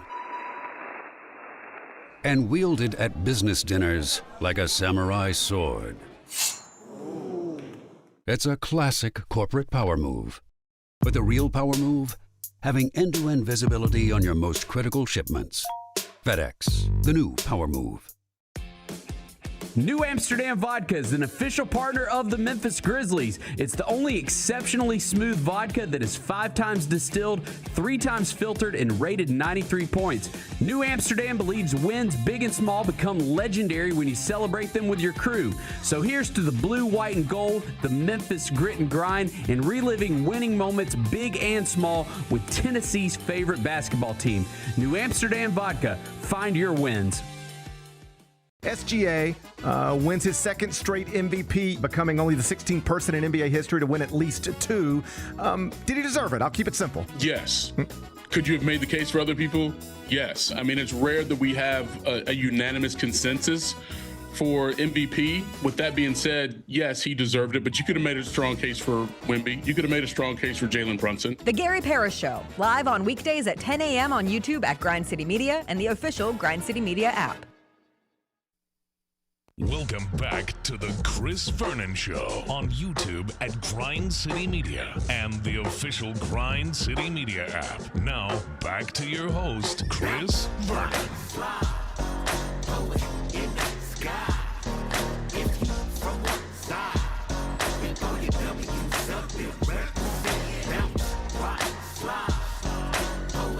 All right, we're back. Chris Vernon Show. We told you, we have somebody we need to congratulate. Could not be more happy for our guy CP the Fanchise from Knicks Fan TV. You may have heard that the New York Knicks are going to be playing in the NBA Finals. They have their feet up on the table while they get to watch the Western Conference Finals play out. CP the Fanchise joins us now. Yo, congratulations! Hey, we love to see it, man. Hey, and thank you so much for. Whoa, now. What's our reverb? What are we getting reverb for? Got some echo. Oh, there we go. We okay? We got the echo done? No, we No. don't. Can he hear me? Yeah, I can hear you. I can hear you. Oh, okay. Here's thank you for climbing down from the light pole. We saw you on top of the light pole. And thank you for climbing down to make an appearance on the show. Yes, absolutely, man. As I was telling you guys before we started, I was stuck in Cleveland for 30 hours, but that was the cost of winning the Eastern Conference Finals, man. Plane got stuck. You know, the team sent us out there. Shout out to the Knicks for sending us out there, but plane got grounded on the way out, so I had to figure out a way to survive, but we got out of there, man. Wait, hold on. The Knicks sent you? Yeah. JD chartered the flight. Yeah, shout out to JD, man. Oh, that's tough. For season ticket holders and influencers alike. And it was nice. Supposed to be a one-day trip, but it turned out to be a little extended. But it was a good adventure, man. Who else was on that flight that you were? Was there anybody on the flight where you're like, bro, I cannot believe I'm on this flight? No, it's all my peers. It's all my peers. Gotcha. Shout out to the Kitchenero. Shout out to Kaz from Hot 97. New York Nico, great filmographer. Got a lot of good people out there, man, for sure. No Chalamet. Nah, Chalamet, he took the PJ. I think he flies with Dolan. You know what I'm saying? I think he flies a little separately. All right, so let's take a step back. How did this happen? How did the Knicks become this team that has become this absolute buzzsaw that's now won 11 straight games and is playing in the NBA Finals? Overcoming adversity, and that is what contenders are made of. You got to go through struggle through the course of a regular season. And that's what they did. If you listen to Karl Anthony Towns' soundbite in the beginning of the season when he was like, yo, I'm lost in this system. And that rang off a 5-alarm blaze. But by the end, after this Eastern Conference Finals, he talked about the fact that Mike Brown adjusted and the players adjusted. The two sides met in the middle in terms of what was the best path forward to make this team the best that it could be. And so you have to give credit to the players for buying into the system, but give credit to Mike Brown because he's shown time and time again that he's giving the team what Tom Thibodeau could not. And it's not a knock on Tibbs, but the team, the organization from top down, they were looking for a coach that was going to be more collaborative with the players, with the front office, with the medical staff. And that's what Mike Brown has done. The two sides have come to the middle, and now they're reaping the benefits, man. Eastern Conference champions. You know what's crazy is I think we were both on the side of, man, this is a big risk to get rid of Tibbs. But, I mean, the Mike Brown, this could not have worked out any better. Yeah, it's a huge risk, but you're seeing a lot of the differences. Look at how they look offensively. Number one offensive rating in the playoffs right now. 3-point percentage, their true shooting percentage, their efficiency, the way that they are moving the ball, the passing metrics are off the charts. Number one in assists per 100 possessions. They're running the offense now through Karl Anthony Towns. That was another Mike Brown wrinkle, moving Jaylon a little bit more off ball, and everybody's reaping the benefits, man. They look fantastic right now. What was that arena like in Cleveland? Yeah, did y'all get in? Cheap? Did y'all get in? Because I know they were checking zip codes and stuff. That was first off, that was a classless thing by Dan Gilbert. A lot of the VIPs, Fat Joe, shout out my guy Jason Calcanis, they canceled their courtside ticket purchases. They were people signed DocuSigns that they would not give their seats away to a Knicks fan. I mean, the lengths that they went through to make sure that their crowd was there for them. First of all, it failed miserably because by the first quarter, we were already planning for coming down to the stage to watch the trophy being held. I mean, it was MSG. It was MSG Midwest. But the funny thing is, we're walking in to scan the tickets, and all you see checked in at the door are like multiple brooms. There's like 5 brooms on the floor. Yes, man. It was going to Ace Hardware, bringing the brooms in, and Cleveland security was like, "Nah, you're wilding now." So that should give you an idea what the energy was in there. They say the energy that it was not like. I mean, I heard Brian Windhorst was on ESPN and he was like, "It's not the same." Like, you know, they almost like Cleveland was not in some kind of fervor over this team. Nothing like it was during those LeBron years, because they've obviously had some great basketball teams that have played in Cleveland, but said that just the energy was not there in Cleveland in that same way anyway. No, the energy wasn't there, and especially for Game 4, because, you know, by that time, people know that it's time to wrap it up. So they were trying to make a buck off the tickets. There was tons of tickets available. People were getting in for $100, less than $100 just to get into the building. And, you know, we went to Atlanta for Game 4. Obviously, the energy was top-notch. We went to Philly for Game 3. And, you know, Knicks fans travel, man. They are rabid for this team, and rightfully so. The team is looking fantastic right now. This is what you have dreamed of. And look, you guys were doing podcasts and videos and everything when the team stunk, right? So, like, this is the dream come true. Can you believe that they are as good as they are? Did you see this team becoming this good? You know, throughout the season, especially during the down times, and I go back and forth with the fans. The fans are like, "This team is not it. They're not it. They're not a contender." I'm just like, yo, you have to be patient. Now, I got my phrase all season, last season, is take the diapers off, because you got fans that's watching, you know, crying over everything. I'm like, yo, relax. Let these guys get it together. And this is the thing, like, we don't allow in this era of, you know, instant gratification. We don't allow for teams to come together, go through their trials and tribulations, build chemistry year over year. You look at the Mikal Bridges trade, the Karl Anthony Towns trades. Those are major moves. Yet and still, they finished 2 games away from the finals last year. Now they're headed to the finals this year. Did I think they would be this dominant? No. I expected them to sweep the Hawks. They finished them off in 6. I thought they were going to beat Philly in 6 and the Cavs in 6, and they ended up sweeping them both. I didn't see this level of dominance. But look, you're looking at a real contender right now. How old are you? 41, sir. 41. The reason I'm asking is, so 99. No, I'm saying the reason I ask is because 99 would have been like, that's got to be your team, right? Like, that's when you're in these formative years as a sports fan when they last went to the NBA Finals, right? Yo, 94 was my team as well, man. Yeah. I remember vividly 94. And with the OJ situation going on, I'm like, yo, where's the game? They turned the game off for the Bronco chase. I'm looking all up and down channel 2 through 11 because that's what we had at the time. I'm like, nah, they got to be on a different channel. So 94 was my team. Obviously, that was a disappointing ending. 99 was more of a Cinderella team. Right. You know, seeing them beat the Heat with the Allen Houston shot, the LJ 4-point play. There were so many magical moments that year.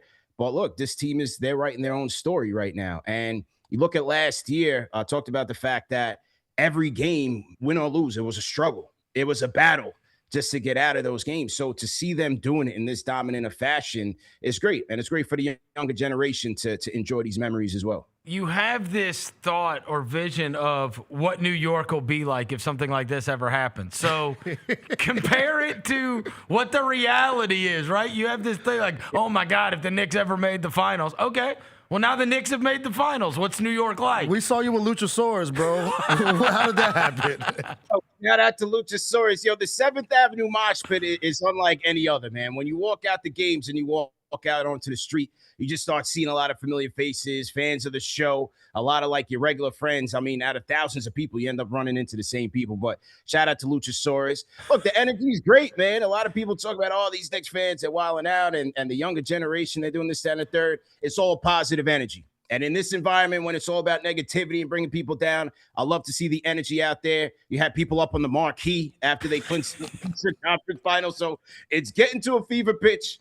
NYPD's doing their best to get ahead of this thing because God forbid they win the championship. The city's going to be on fire. I'm going to tell you right now. They say Gotham. They say it's going to be Gotham. It's going to be back to Gotham. So I'm looking forward to it, man. I think the team has a legit shot. When you're out in the mix, though, it's you feel it's positive energy. I mean, God, I know you have got to have seen your algorithm's got to be 500 times worse than ours. Every clip is like these New York. I mean, they are drunker than hell, screaming into the microphones. Everybody's good on mic. Everybody is good on. You stick a microphone in front of somebody in that crowd, and you're getting something legendary from it. It's amazing.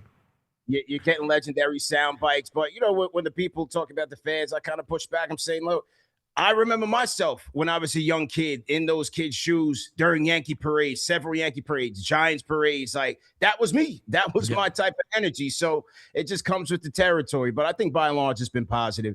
Yeah, you get a couple of arrests here and there. Some people just take it a little bit too far. But I think NYPD's done a good job so far of allowing the energy to come out, and then, you know, when it gets a little too much, they start to kind of funnel people out of there. So I think they've done a good job so far. Is it just everywhere you go, Knicks? Is it like just taking over the entire city?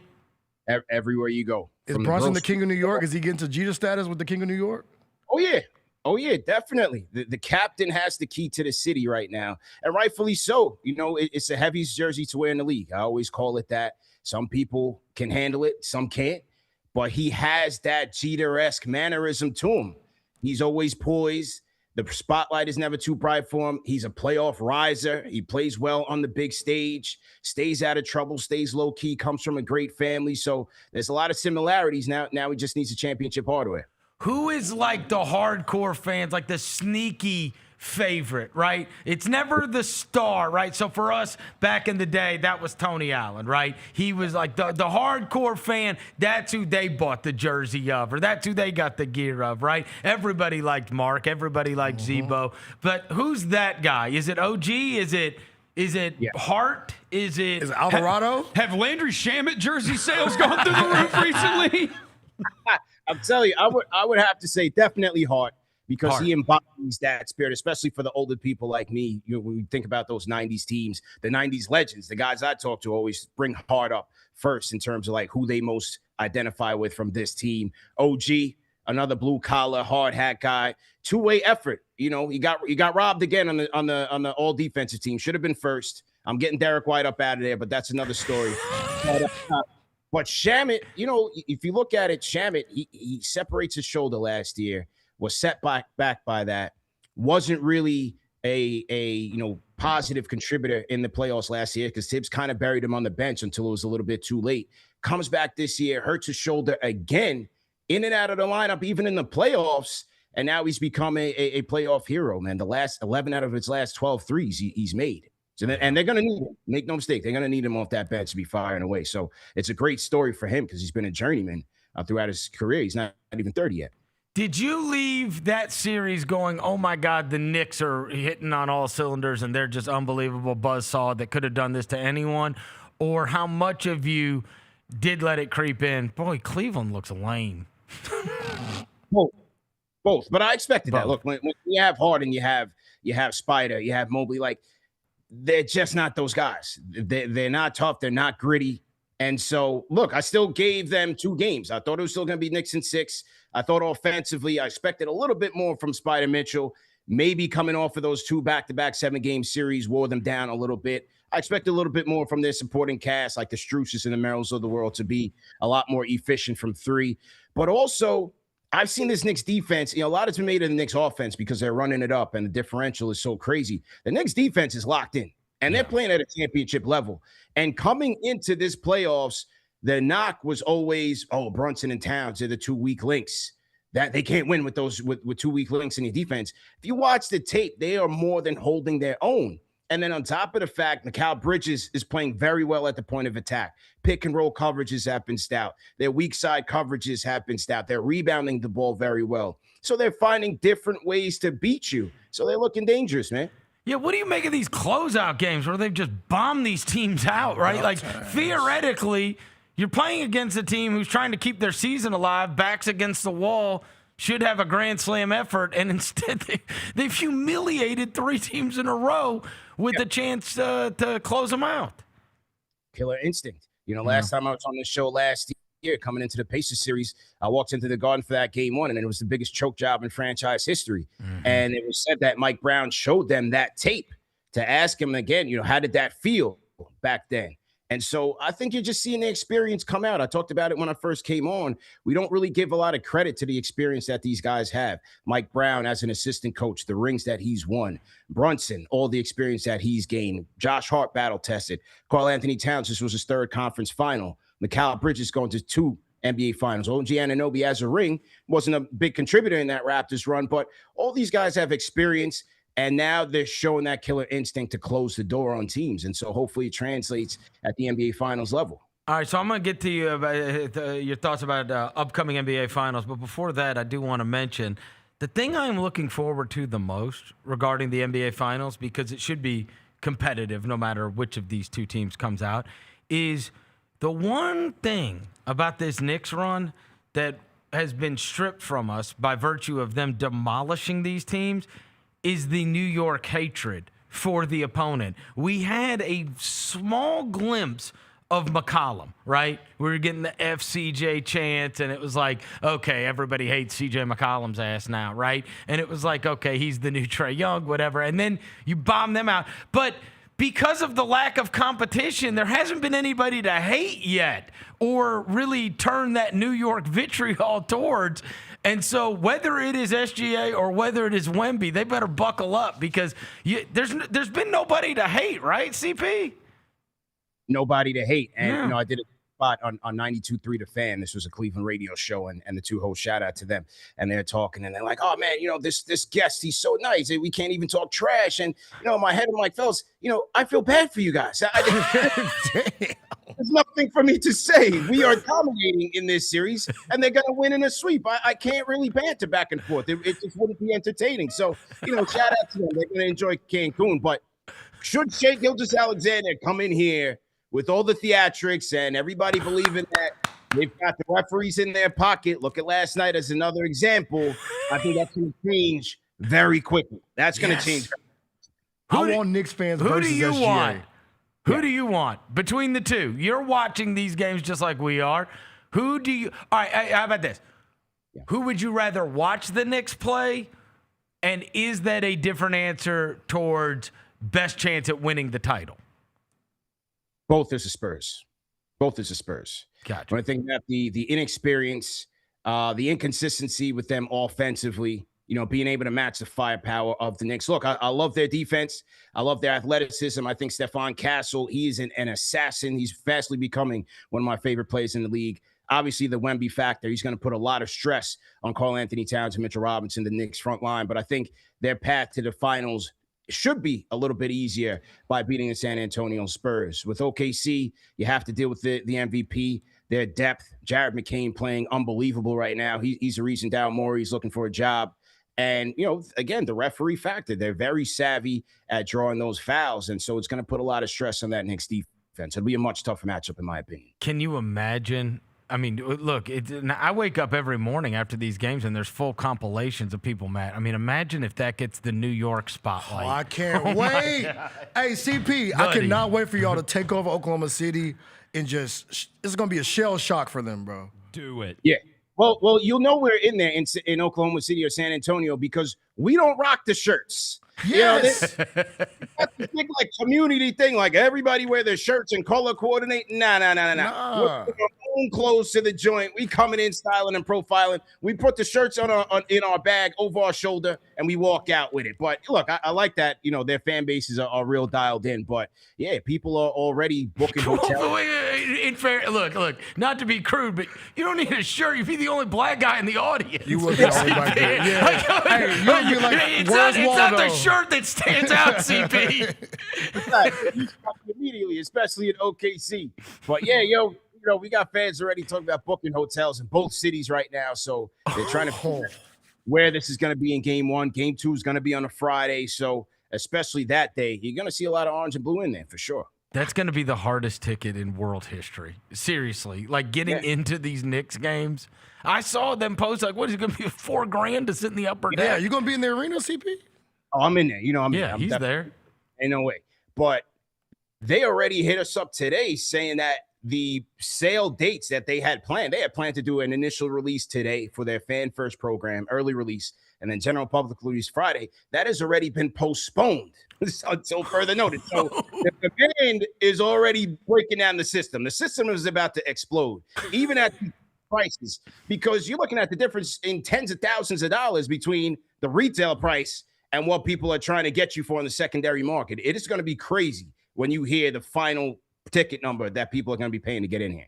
I mean, and look, not like New York needs it for the economy, but like they say, like you can't walk down the street and there's somebody not selling you Knicks gear. Like the bootleg merch is like on fire.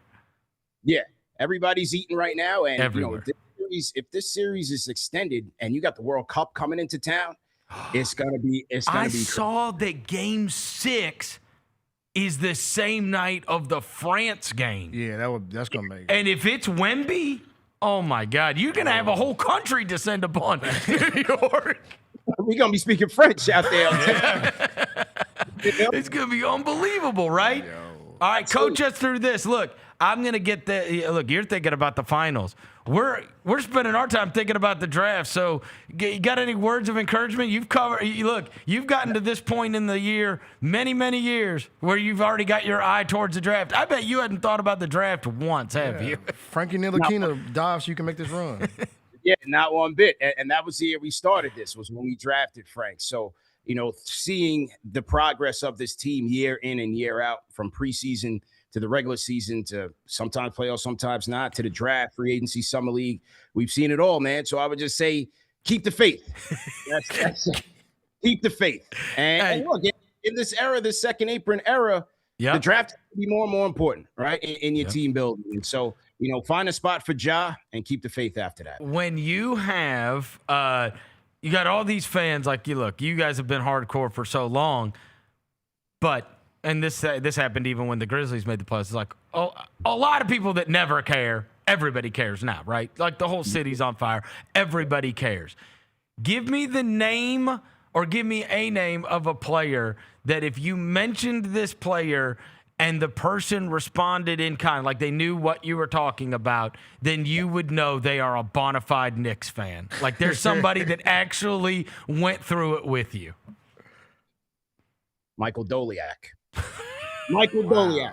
If you were there when Stephon Marbury and Michael Doliak were running two-man actions, then you're a diehard. You know what I mean? Then you're a diehard. If you remember when Clarence Weatherspoon was with the Knicks, Terry Cummings. I mean, I can go up and down the list, man. We were talking about that on the flight to Cleveland. Like, there were so many guys who we had false hope in as being the next guy. I mean, you could just go up and down the point guard list.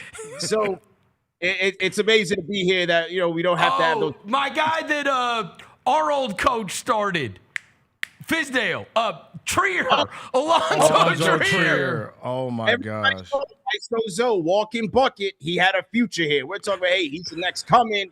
He's the next point guard. That's just how it goes. Emmanuel Mudiay. I can go down the list. Who's the dude Fizdale compared to Draymond Green that y'all had? Oh, Lance Thomas. Lance Thomas. Yeah. My God, Lance, that was an experience unlike any other, man. The Lance Thomas experience. But yeah, that's faith, man. We've been through a lot, man. Is it true that when the Knicks, because y'all on this run, is it true that when the Knicks games are going on, the crime is going down? Is that true? The story of the crime going down during Knicks games? Right now, I would have to believe it, because everybody and their mom, they had a watch party at the Knicks fan TV watch party. They had a bar. Everybody's on the TV, man. Everybody's watching the TV. Crazy, so I would have to imagine, for sure. Have you guys already got yours set up for game one? I'm working on it. This is a time where you got to know a guy who knows a guy. You know what I'm saying? Understood. So that is in progress this week. The planning is in progress. But Vernon, I got to see you out there on 7th Avenue after one of these games. One of the things on 7th Avenue, we got all these expiring rappers. They got their microphones out. One of those old ring style microphones. I got to see you out there dropping style in front of Madison Square Garden. That would be amazing. That would be amazing. I don't know if I'd be able to get a hotel room. I could stay with Jacoby. I could crash with him and get over there. Oh, I can't imagine what that's like after those games. Yeah. I cannot. I mean, it looks like it's mayhem. I saw a dude bouncing a trash can on his head, and I said, okay, bro, y'all got it now. What? Y'all got Hey, it, dog. what I'm thinking about, like, these people, like, you know, you go to New York and there's like 100 million tourists at all times, right? And so I'm thinking about these people, like somebody from like Japan or whatever has like planned their trip to New York to go to Broadway and whatever, and now they're trying to get like an Uber home, and it's like, what is going on? Pandemonium, You got no chance. I call it fandemonium, but even within this fan base, you know, we have a lot of global fans. We got a lot of fans that come in from Australia. They plan their trip every year, come to the Garden, come to the playoffs, and so it's a great time, man. That's what I'm all about, positive energy, and so that's what it's all about, man, bringing people together, and nobody does better than the Knicks. Hey, we can tell you in full on, we are going to be rooting with you. Yeah, we're rooting for the Knicks, bro. We are Knicks, we don't need these we Western Knicks, Conference teams. We're Knicks fans here, man. Yeah. And when they won against Cleveland, I thought about you immediately. I was so happy for you. And so live this up, brother. It's great.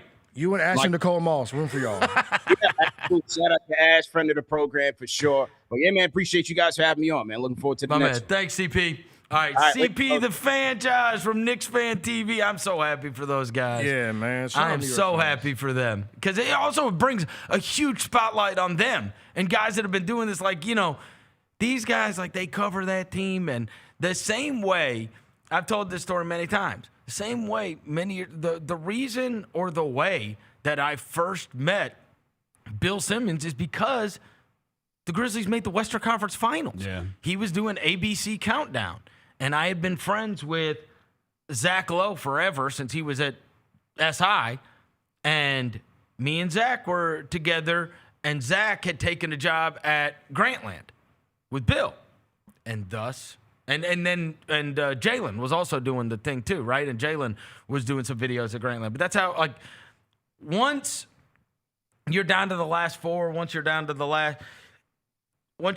end, like, you're going to get a ton of attention, right? And so now, like, for these guys that, like, they've talked about every Knicks game for years and years and years and years. And now, like, the spotlight gets to go on them too, because people are turning to them and be like, hey, who's the guys that, like, these are the guys, they're as true blue as it gets. Yeah, real New York fans, man. They live and die with it. Yeah. They do every game. You know what I mean? That's how I originally, a couple of years ago, came in contact with them, because when the Knicks were playing against the Grizzlies, he reached out to me and he's like, yo, because they get some, that's how hardcore they are talking about. They bring on guests throughout the season, 82 games, you know what I'm saying?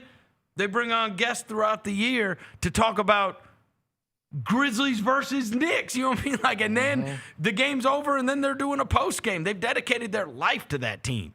How cool is that Dolan sent them all out there? That's awesome. For as much as that guy gets pelted, that is amazing. To make sure that the season ticket holders, influencers, and the like get to go out to Cleveland. To make sure that road presence is felt, bro. That's awesome. That's elite. Yeah. That's awesome. He probably did it because you remember that Dolan did it in the series before. Not Dolan. Gilbert. Gilbert did it. Yeah. He had the busload of people drive down, so it's like, chess match. But that's super cool to take care of guys like Knicks Fan TV. Exactly. You know what I'm saying? Because they're doing that independently. Yeah. You know what I mean? Shout out to him. For love of the game. That is cool. I am we Knicks fans, bro. Bro, yeah. Go Knicks. Oh yeah, go Knicks. Go New York, go New York, go. There is part of me that would love to see the New York fans turn their ire towards SGA. Oh, it's gonna get ruthless. Like the Wemby thing would be one thing, but he's like, it would not be at a fever pitch like the other would. No, the flopping. Oh my God. OKC fans gonna realize what a real fan base looks like, buddy. When they test New York fans, it would be an outrage. Like, y'all think y'all know what? No, that experience, a back and forth is. That experience, and the first time that a dive takes place, or the first time that a nefarious call takes place. Oh my God! Oh man, yes, buddy. I can see that. That's a different world. Yep. That's not playing San Antonio. No. That's not playing Memphis. That's not playing Utah. That's not playing no.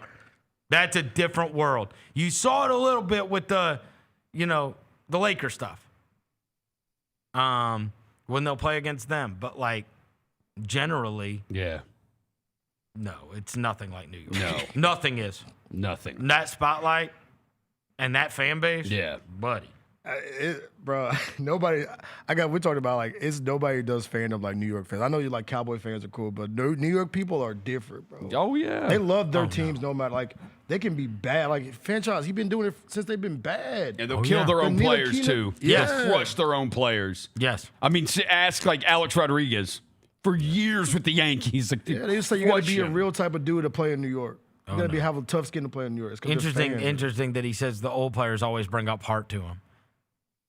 Hart does seem like the kind of guy you could have just extracted and put him on the 90s Knicks. Yeah. For sure. He just fits right in. Yeah. But he's got that pit bull mentality. Yeah. You know what I mean? That they love. They love that. You know what I mean? Yeah. It's a heart and soul kind of dude. He would not have gotten away with sticking his finger up Charles Oakley's butt. Yeah, he would have been in the grave for sure. That would not have. He would have been in that way. He would not fit in. Or Chris Childs. You can't do that to Chris Childs. You can't be putting your finger in Chris Childs' booty, bro. You see what happened to Kobe? Probably not doing that. He two-piece Kobe once upon a time. Yeah.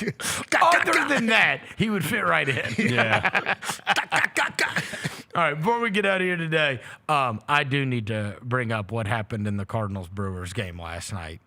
Okay, bro. This Degeneration X stuff. It's got, like, I guess it's good that pitchers don't hit anymore. Not that relief pitchers would anyway, because you'd pinch hit for them. But this is last night in the Cardinals-Brewers game. I'm going to let you see what took place. Broyles is going to challenge it. Cardinals have the three chops? See that? You better hope this is a strike. It was. He three chopped y'all. Boy. No runs ahead. Yeah, he three chopped y'all. How do you So feel that about was getting Abner three chopped? Uribe, and also spoke in the locker room through an interpreter. Okay. Yeah, last night. But no, Well, look, it doesn't matter. Wemby should try using an interpreter. They now. say it's already they say it's already been handled, and that this is, you know what I mean? Because what's crazy is he did that crap, and no, the Brewers did not like it either. They were upset that it took place. Why? And this is their manager last night talking about it when he was giving. And of course they ran the Cardinals out. They killed them last night. But after that happened, you heard from the Brewers manager. Yeah, that's unacceptable. Yeah, it's just unacceptable. I don't know what got over him. I mean, he's been an emotional guy, but that kind of thing, that's just not how we do things, and I was embarrassed by it. And, why are we doing it? It's 6-0 game. What are we doing there? And there must be something deeper that I don't know about. I love the kid. Believe me, I love the kid. There's so much good in this kid. He's been so great for us in so many ways, but that's unacceptable. So whatever's going on, you can't tolerate that for his teammates and for everything else. It's just not. It's not going to be tolerated. That's all there's to it. So. You're all, well, here. So obviously the manager, nobody stood up for him. Because the other thing is this, this is what you say. No, you're putting your teammates in harm's way. You don't have to stand in the batter's box. Yeah. You know the way baseball goes. Yeah, but somebody's catching one. You can say baseball shouldn't go that way, but somebody's, it does go that way. Hey, it does. Bro, come on, bro. No. If you know, it's funny, bro. It is until somebody breaks their hand. It is until somebody catches one in the ribs. Come on, bro. I'm telling you. Well, you can say that they shouldn't retaliate, but the Cardinals would have put it in somebody's ear. Yeah. You can say they shouldn't retaliate, but they do. And that's how baseball is. Hey, you can do that if you got to go stand in the batter's box. Man, then let me celebrate, bro. Let me celebrate. You're allowed to celebrate. Strike you out, boom. He's allowed to do that. Bro. Hey, put that stupid idiot in banana ball. Come on, bro. That's where he belongs. He belongs in banana ball. Come on, bro. Y'all get out of here, man. Let people have fun. No, he gets out of here. He gets out of here. Why are you trying to get Uribe out of here, bro? He gets out because it's 6-0. So exactly. He's a piece of crap. That's like, hey. In fact, you know what? I think they should have taken him to jail. That's like when That's we where beat they the should have Thunder taken by him. 56 points. We was doing the wave on the bench. Everybody's like, oh, look at the Grizzlies having so much fun. No, the wave is lame as hell. It's lame as hell, but we're having You fun. should never be Roger. doing the wave. You should be able to have fun when you're up 6-0. That was Jared McCain stuff right there. Yep. That's Jared What? McCain stuff. DX is not Jared McCain That stuff. is You can Jared crotch McCain chop. stuff. Y'all see, baseball people, y'all be trying to defend We're this not game. baseball people. Yeah, I'm not a baseball person at all. It's a 6-0 crotch game. chop, bro. And if you want to crotch, that's fine. You're allowed to. You are allowed to, but go stand in the batter's box then. That's when you turn into a bitch. That's what I'm No, saying. bro. Yes, it is. Because you get So your you head, saying- you so will get pitchers thrown can't out. celebrate because they don't hit? I'm saying he doesn't have to pay for it. His teammates do. I'm saying, you saying do any you other think? Hey, pitcher- all right. What about if the Cardinals put one in somebody's back? What are they doing to me? He put something in some. Because Then of what? you. Because of you. My bad, bro. Like you a pitcher. So you're saying pitchers should not be allowed to celebrate? If you No. That's what y'all are saying. No, we are not saying that. But if you are going to do this and you're going to raise the ire of the opposing team, you know that they're going to retaliate. But you're not. They're not retaliating against you. They're retaliating against one of your teammates, and then you have to go to the locker room and see your teammate face to face. And you think they want to get hit with a baseball because of your ass? Hey, it depends, bro. I'm just saying, like bad teammate. I'm not You're a bad teammate. Y'all are just You've never. You can say hey, that. You can say like you've in never basketball. been hit with a baseball in yes, your life. I have. That's why I No, quit. you haven't. That's why I quit baseball. That's why I stopped playing. You probably tried to. You also probably tried to DX somebody, I did not try to DX and then you somebody. caught it in the rib. That shit hurts so It bad. does hurt a lot, bro. But I promise you, none of his teammates think it's okay. But that's like football, bro. Like you're up 45-0. I score You're a touchdown. a teammate. I'm gonna celebrate when I score. Oh, I shouldn't celebrate because the next on defense somebody might get hit. Like no. When you do get hit in football, like do you care about get hit, Do you though. care about your team or you care about yourself? I care about my team, but I also want to have fun. There's a way While to I'm do playing both. this game. There's a way to do this both. game. But if you are going to try to show up the opponent, you are going to be putting your teammates in harm's way. Bro, That's it. That's true. The dude, okay. If That's a the way dude's it doing a goes. crotch chop, that is funny, bro. It's not that deep, bro. It's a funny crotch chop. Like I actually agree with you. I think it's funny. it's funny, bro. I think it's funny. Have fun. I would You're hate it if playing a somebody did game. it to my team. I would think it's I would funny. hate it if somebody did it to my team. I would think it's but- funny if he had to stand for it. Hey, but guess what? If he had to go in the batter's box, I would think it's funny. It goes And then I would twofold. think it would be super funny for him to catch a ball in the back of his ribs and him writhing on the ground in pain. It goes That would have twofold. been super funny. It goes twofold though, because you do that. Guess who still has a ball in his hand? He does. Yeah. So it goes both ways. Yeah. You hit. Okay, well we can. It all ends with benches goes clearing both either ways. way. So It you- ends with benches somebody clearing. Get hit That's on, right. on the Brewers. Guess what though? I'm the pitcher too, bro. Come on up here. All right, come on. You can get one of your back too. So what we talking about? What we talking about? Have fun. It's sports. Have fun. Want to cross chop? I'm a cross chop. I'm gonna hit you with the bird. I'm gonna hit you with the bird. Have fun. You've got to be on both sides of the ball. I mean, You're the guy, you know what? Because you're from headphone culture. The way you talk to people when you're on your headphones is not how you would talk to them if you had to face the actually, music. yes, I would. No, you wouldn't. Yes, I No, would. you No, wouldn't. you wouldn't. No, You think I wouldn't. wouldn't No, talk you crazy wouldn't. to somebody? Not to somebody that could hurt you. Come on, bro. Y'all No, must not you know me, bro. to somebody that could hurt you, you would No. not I do talk- that. hey, The idea that How talk much the do you same- want to bet you I wouldn't have talk the the balls to same- do it that would punch you in the head? Nope. I You talk the wouldn't. same No, on the mic that I do in real life. No, you don't. Y'all sound like two old dudes. No, That's you not don't. true. No, That's you not don't. true. Y'all sound old I've as been a on the mug. microphone with you, and that's just not true. Yes, it is true. I've been on the headset, and that's not true. The same people I play with every day. Ask Jaylon. He plays with me every day. Pause. Jalen's not going to punch you in the head. Right. I mean, if I say something that's insane, Jaylon might punch me in the face.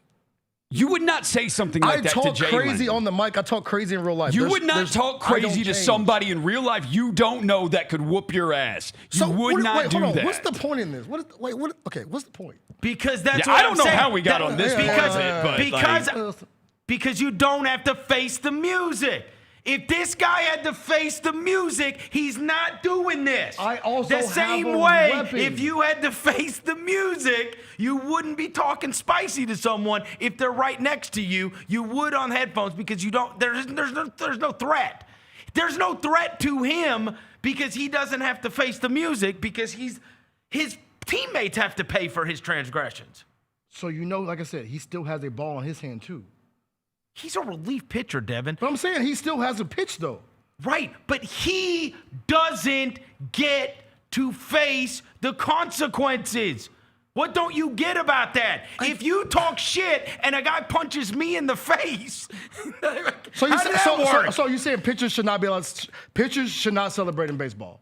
I'm asking a legitimate question. That's not what he said. Because you said the crotch chop, so they can't celebrate because they don't get in the batter's box. I think you're both going to two extremes here. What are we talking about? I think there's extremes. It's funny as hell, You're both bro. going to two extremes. There's a way to celebrate without. Yeah. Yes, especially 6-0. So how is he supposed to celebrate this? Especially 6-0. How is he supposed to celebrate? But you can pump your fist. You can yell. What if somebody takes offense to somebody pumping their fist? But that is the world, though. Like you can say it's 6-0, but that is all sports now. If you are humiliating someone, the attitude is to keep pouring it on and keep humiliating. It's your fault you're down 6-0, no, bro. I hear you. I hear you. It's your fault. If you're down 42-0, it's your fault, bro. Play better. You mad at me because y'all humiliating you? It's your fault. Play better, bro. Okay. You're down 6-0. Get a hit. You wouldn't keep that same energy with the Grizzlies. If I'm down, it's my fault. You wouldn't keep that same energy. If somebody celebrated on us, it's hilarious, bro. No, you would not feel that way. Like the same when Jay McDaniels did what he did, I thought it was funny. Because how about you stop somebody then? Now you want to stop me, Jokic? Now you want to stop me? You had the whole game to do this, bro. You had the whole game to stand on business. Now you want to stand on business because I'm trying to dunk the ball at the end. If you had, if somebody was out there and the Grizzlies were getting pummeled and they were showing us up, I would not be like, oh, you shouldn't be doing that. I'm like, damn, y'all should play better. Play better. If SGA stayed in the fourth quarter, you'd be mad as hell. You would be mad as hell. You would. If Jared McCain starts hitting threes on us up 50 and TikTok dancing, you'd be mad. The same. I also celebrate when I'm up. So what are we talking about? I celebrate when I'm kicking your ass. I just think you'd still be talking about? Yeah, I just think you'd still be mad about it if it happened to us. Though. Of course you would. It doesn't mean you still wouldn't celebrate. I'm not saying you can't, but you would be mad about it. Sure, you get mad when people beat you. When Darnell blasted you in college football and sent us the clips and we played them on the show. Guess what I did though? Guess what I did? What? Got it back in blood. Because guess what? I can control that.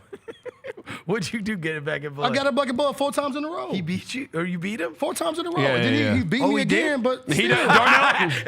But guess what I'm gonna do though? I'm gonna figure out a way to get it back in blood because I don't want him to be able to do that ever again. I hope you're That's right. That's the way I think, bro. I hope Wemby gets it back in blood. I hope so too. I hope his guards stop dribbling because that's the problem.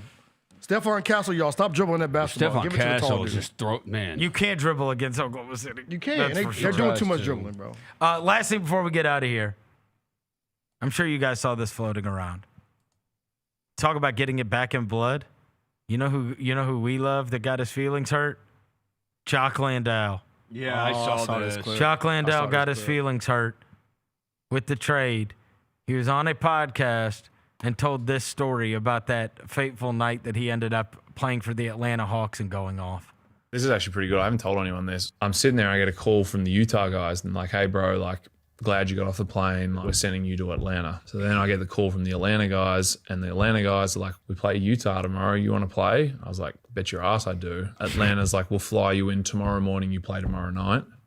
And I'm like, I don't want to do that. Like, that's too much in one day. I'd rather get there, have a good night's sleep tonight, and then play the next night. So my nanny and my wife, like, why don't you just drive? It's like 6.5 hours. So I throw my stuff in the car and I jump in the car and like 5 p.m. and I get there at like maybe like midnight, get up the next morning at 8, get on court and kind of like talk with the team and figure out how we play as best as I can in a short period of time. So when I get to the game, right, this was a huge fire under my ass that was lit. Is when I get to the game, the Utah guys had thought it was funny and they dropped off my jersey, my Utah jersey in my locker with a photo of me that they'd put on the Instagram saying, welcome to Utah, Jock Landale, and it was my face.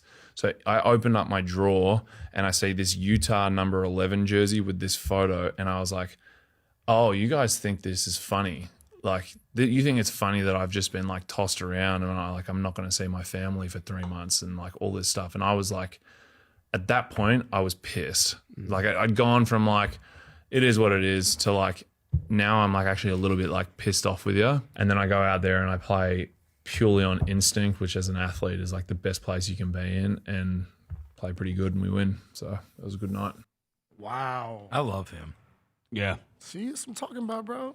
A little fire in you. You know what I'm saying? That's pretty messed up. Yeah. Utah hey, it was not funny Y'all to me. thought it was funny. Yeah. Y'all thought it was cute. That's the human part of it that people don't. You think it's funny? I'm not going to get to see my family for 3 months. You think it's fun? I'm not going to get to see my family. I Well, got to he's got drive an in the middle of infant. the. I got to drive in the night. Jock had an infant. Yeah. I got an infant child. I got to leave my wife, leave my infant child, and I got to drive in the middle of the night, get to Atlanta, sleep for a few hours, and I got to wake up and practice and learn a whole new thing and play a game. Like, Yeah. And, hey, he did salute Memphis too, Germantown. You see, he was talking about that. Yep. He talked about how much he loved because they asked him about like getting a bad rap. One point he did make that I have not heard. You know what I bet, and I did not check this. I wonder if he has the big man house. Yeah, JV and Steve-O. Yes. The rotation. Do you think he still has it? Do you think Jock has it? I bet he does. I don't know if he still. I would not be surprised if no. I'm saying if it turned into Landale's. Yeah. Because he was buddies with Steve-O. Yeah, they rotated. There's the JV. And we didn't bring in another center at the end of the year, so there was no new center to take over the house. Well, JV had that house originally. Yeah. And then he rented it out to Steve-O. And then Steve-O left, but I don't know if they sold the house or not, but it's just kind of been a player house in Germantown. Yeah. Where guys live. I wouldn't be surprised if Landale had that house. He talked so good about it. He said he loved German. He loved Germantown. He loved Memphis. He said that he thinks the bad rap comes from when players land at the airport. He said he thinks it comes from the airport. He said when you land at the airport, because even the private airport, it's right in the trenches, bro. Right in it. Right in the school. You have to drive through the trenches to get to the hotel. Like he was like, I think it comes from when you land in the airport, you get on the bus, you drive through the hood. So Also you look around like, oh. Also not a scenic drive to downtown It's not. when you're going down that, what is it, North Loop or South Loop? It's not a right? Because when you're driving down that way. Yeah. I mean, you got like freaking smokestacks and stuff. I mean, there's nothing to look at. Yeah. You know what I mean? Until you get down to the river, it's not. No. Yeah, he was like, and if you drive down like around Vance and whatever, like you're trying to get to your. Depressing. He was like, you land in the airport. He was like, you think guys that come from like New, they're used to seeing New York. Yeah. You land in Memphis at the airport, you're like, whoa, what's going on around here, bro? And then he was like, I think that's where it came from because he said, I love Memphis, like Germantown, Memphis area, like he messed with it. So shout out Jock Landale. You gotta. We love Jock Landale too. I would like, we talk about guys that you certainly wouldn't mind having back in the fold for sure. Right? He's another guy that you know what I mean. Same way it was cool when Kyle came back, even though we let him go play in Minnesota. But it was cool to have Kyle around because we like Kyle. He's a good vet, you know what I mean? Yeah. And a guy that, Jock was just wildly miscast because of the Edey injury. Yeah. Yes. He would have been an amazing backup center. Yes. Great backup. He was so He good. would have been an amazing backup center. We threw him into the mix and made him start. You know what I mean? Yeah. And it's like, bro, he even said, that's not what I thought I was signing up. You know what I mean? He's never been a big minute guy. Yeah. And you're asked to do a lot. But, I mean, same kind of when we talk about, guys that have, we said this when we were talking about the game last night, like the Kendrick Williams thing. It's like, that's a guy that you know, is going to come off the bench and give you max effort. He's going to try all the time. All the time. And he's going to play with energy. And he's going to fight. Mm-hmm. I'm a Landale fan. Yeah, he said he also made a lot of threes for us. He said he wanted to lock in long term here, bro. He said it was his main goal. He said I wanted to be there long term. And I was like, damn. Is his contract up? I bet it is. Yeah, he was just a 1 year. I would not be against it. Yeah, he was just a 1 year deal. I would not be against it. A little cheap jump? I would not be against it. I'm not against it. Because like you said, we need a big body to. Yeah, you need multiple. Yeah. I would not be against that. I'm a fan. Bro, his contract was 1 year, $2 million. Yeah, I would not be against that at all. Jock. Yeah, we're ready to win again. Come on, bro. We wanted him when we were going to try to win. Exactly. And then he was too good, so we had to get rid of him so that we had to make room for Lucas Williamson and Adama Ball and Bozo Malone. Toby O'Connie. Who's about to have a basketball camp, by the way. Toby O'Connie? Yeah, in West Virginia. What? Cool. Yeah. Pull up. Why do you know that?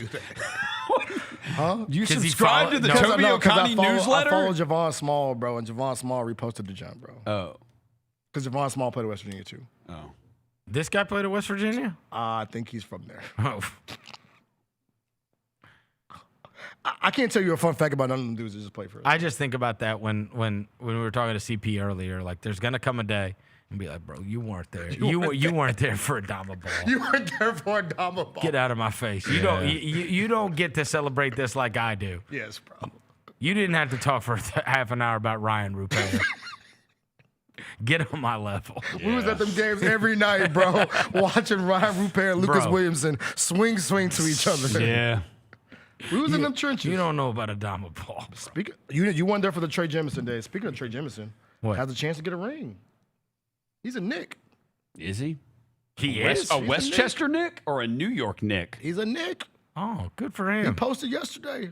Is that right? Yeah. Good for Trey Jemison. You know he's hoping it's the Spurs so he can get Wemby's jersey. Like he did Joel Embiid. Jersey swap. He don't want a Hartenstein jersey. Jersey swap god. Yeah. Yeah, that's fair. Booby trap. All right. Let's go do it for today's show. Thanks to Jaylon back in the studio. Thanks to CP the Fanchise. Read that thing. Yeah. Oh, yeah. Grizzlies are looking for energetic and dedicated talent of all ages to join the live entertainment teams for next season. Oh, that's all right. So you want to audition for the Grizz Girls, the Grandies and Grandpas, the Blue Bunch? All those, you can lock in your audition spot today at grizzlies.com/audition. Vanessa Williams-Roser? Yeah. Grizzlies.com/audition. Looks like Vanessa Williams. Looks like young Vanessa Williams. Where? And in the middle. You know, in the front. He said that last week, but I was fake Pat McAfee on the end. Okay. Then we got fake John on the left. Yeah. We got all the characters. Look at that fake Pat McAfee over there. Yeah. Vanessa Williams, Pat McAfee, and John Morant. And John Morant. Nah Morant. Fake Nah Morant. Yeah, Nah Morant. John Morant in the building. All right. My dog JT, man. All right, before you all right. Get out of here. Until tomorrow. We gone.